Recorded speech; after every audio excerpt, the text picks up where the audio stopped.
Tatsuki Fujimoto is a modern day enigma. Mangaka for Chainsaw Man, a popular series on Shonen Jump Plus, and as a phenomenal anime adaptation. He's done a couple one-shots before starting Chainsaw Man Part 2, the main two being Goodbye Eri and Lookback. Haven't read either, but since I saw Lookback was available on Prime, I decided to give it a shot since it's only an hour-long movie. And if there's one thing the movie confirmed to me is that Fujimoto has some wild range for character writing and relationships. The story is centered around Fujino and Fujimoto, and they are both young, aspiring artists in middle school, starting off with a 4-page manga panel and eventually making full-blown manga. This is cool and also insightful to people who have no idea how the life of a mangaka can be, especially when working for a serialized magazine that has a deadline, whether weekly or bi-weekly. And you know, before I did my research on this stuff, I would think, man, being a mangaka gotta be one of the dopest jobs. And after doing my research, you keep that shit away from me. You gotta love Shonen Jump or have these reachable, crazy dreams of having your own manga to want to work these schedules. My God, I can't sit in a room all day drawing, constantly trying to meet deadlines and maybe having 3 hours of free time or whatever they get. And then I don't get rich unless I have a certain contract that lets me keep the name or unless I'm successful for years on years. Shout out to all the manga, man, because they can draw some of the best shit I've ever seen in 8 hours. Meanwhile, the best I can do is a stick man and some tracing. But anyways, sorry about that. Fujino draws the comical characters and sets the story, while Fujimoto draws the background. Their dynamic is very engaging, wholesome, but there's a different perspective on how they view one another.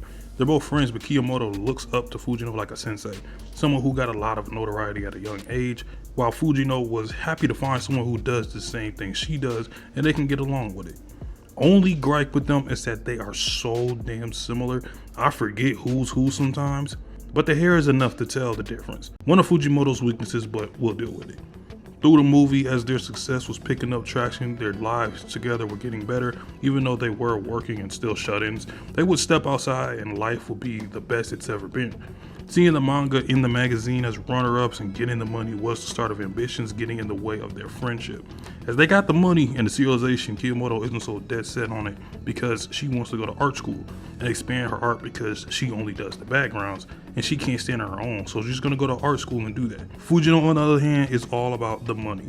She loves what she's doing, but seeing that money made her want to stay with the serialization, which is a classic case when you're working with multiple people or even just one other person. Different goals will always conflict depending on how you two feel about one another. I also like it because Fujimoto was using the art school as a way to make her more sociable in the world because she was barely talking to really anybody other than Fujino. I mean, they even said she can barely talk to a damn cashier. But with Fujino, it's one of those cases of she's had so much success, or I'll just say notoriety and fame, even at a young age. So seeing the money come in was really all that she needed. Because if she already could draw and she already could do these other things, she really wasn't worried about a school. So different lives, different perspectives clash at this instant. I also got to point out that the animation for this scene when they split up and she does this goofy little run and this sequence was done so well. Like, even without the music, which of course plays a part, you feel the emotion in every little animation in this whole scene. The animation in general for this movie was freaking unbelievable. I'd say the best animation I've seen this year with Dan behind it. The extra detail and time to animate the little comic strips that are drawn is what happens when you have a studio who had a person in charge who allowed the animators and director to take their time with this. And for such a great story, the entire movie is very vibrant and colorful, as if the studio and Fujimoto made it an emphasis to have the presentation be about inviting you into this emotional journey between friends that has a grim ending. The Sharkman manga that Fujimoto makes for serialization, having various Chainsaw Man covers, is clever as hell, because with the movie coming out in 2025, it's a good innuendo for that movie specifically. I'd prefer a full season 2, but to each their own. During the conversation of the split, Fujino said she can just get someone to replace Fujimoto because she only did the backgrounds, which is normally how it goes because most of the time the editors will draw the backgrounds or the manga will do all of them themselves. There are some dope duo mangas like Oba and Nabata, the creators of Death Note, Platinum Man, and Bakuman, Kanashiro and Yusuke Nomura, a beast duo with weird similar interests, creators of Blue Lock and Jagan. Nomura is a freaking monster with the art. I would read them just off of that. But we didn't get that with Fujino and Fujimoto, and the whole movie just felt ominous as hell, even before the split, primarily because of the music and the ambiance being set. You feel the stress building and Fujino working on the manga herself, and she gets the notification an art school massacre took place by a dude with a garden tool. How the fuck you commit a massacre of 12 people with a pickaxe is beyond me. And showing that's how Fujimoto died is actually her venturing off to the art school, and that being her end is kind of sad, because it's weird how your goals and your dreams kind of turn out in a tragic way, depending on how life goes and how another person could once again change an entire outcome of an entire person's life, whether taking it or just making it for the worse. Also kind of makes you wonder if she have stayed and then kind of been a little depressed because she's not able to do as much as she wanted to, and she's just going with the flow of them making the serialized manga, or just still go with what happened. I feel like you kind of always got to treat life as destiny. There are some things that you just have to do, whether it feels right to you, and it might feel wrong to another person. Sometimes you got to do it and just see for yourself. Or especially if that goal has like a very bright future that you think, sometimes you gotta take the risk. Or if you feel that it's not the right choice, then don't do it. Sometimes you gotta have a gut feeling for yourself. My favorite scene in the movie is when Fujimoto is in the art school and she's sitting on the bench, and you see the guy coming in with the pickaxe and the shadows enter the scene. And you can feel how unstable he is just from his face and just his exaggerated facial movements. And as he goes to swing his pickaxe, and you can feel that this is when the massacre took place, Fujimoto flies in and saves the day.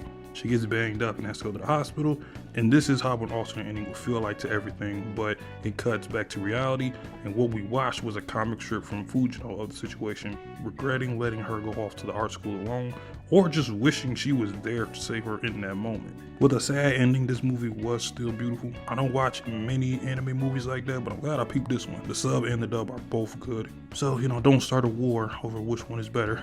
And the dubs low-key have been kind of hidden for some of these animes, I will admit.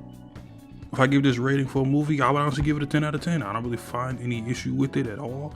If anything, I love the message of it, because the look back title of this kind of has like a double entendre, because it's a look back in a sense of Fujimoto looking back at the situation and wishing she could have changed everything for the better.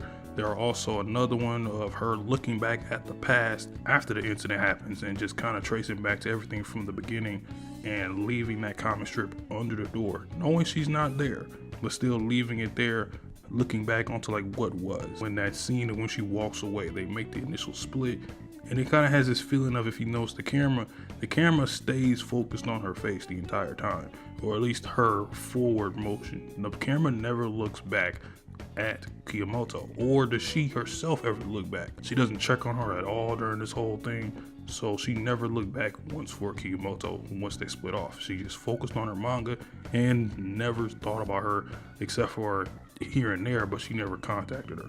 And by the time she wanted to, it was too late. So if you enjoy art, meaning of life, and kind of the connections that you make with them, I highly suggest watching it. It's only about an hour, 30 minutes, hour, 45 minutes, so you could definitely knock it out. Animation is beautiful, and it might give us a glimpse as to what Chainsaw Man Part 2 could be in terms of the direction of how it's going to be animated, or how the Goodbye Area one shot, because I do think they're going to turn that into a movie, considering it is about a movie. So hopefully they can do that too. I would love to see that. But leave a like, comment, and subscribe. Peace.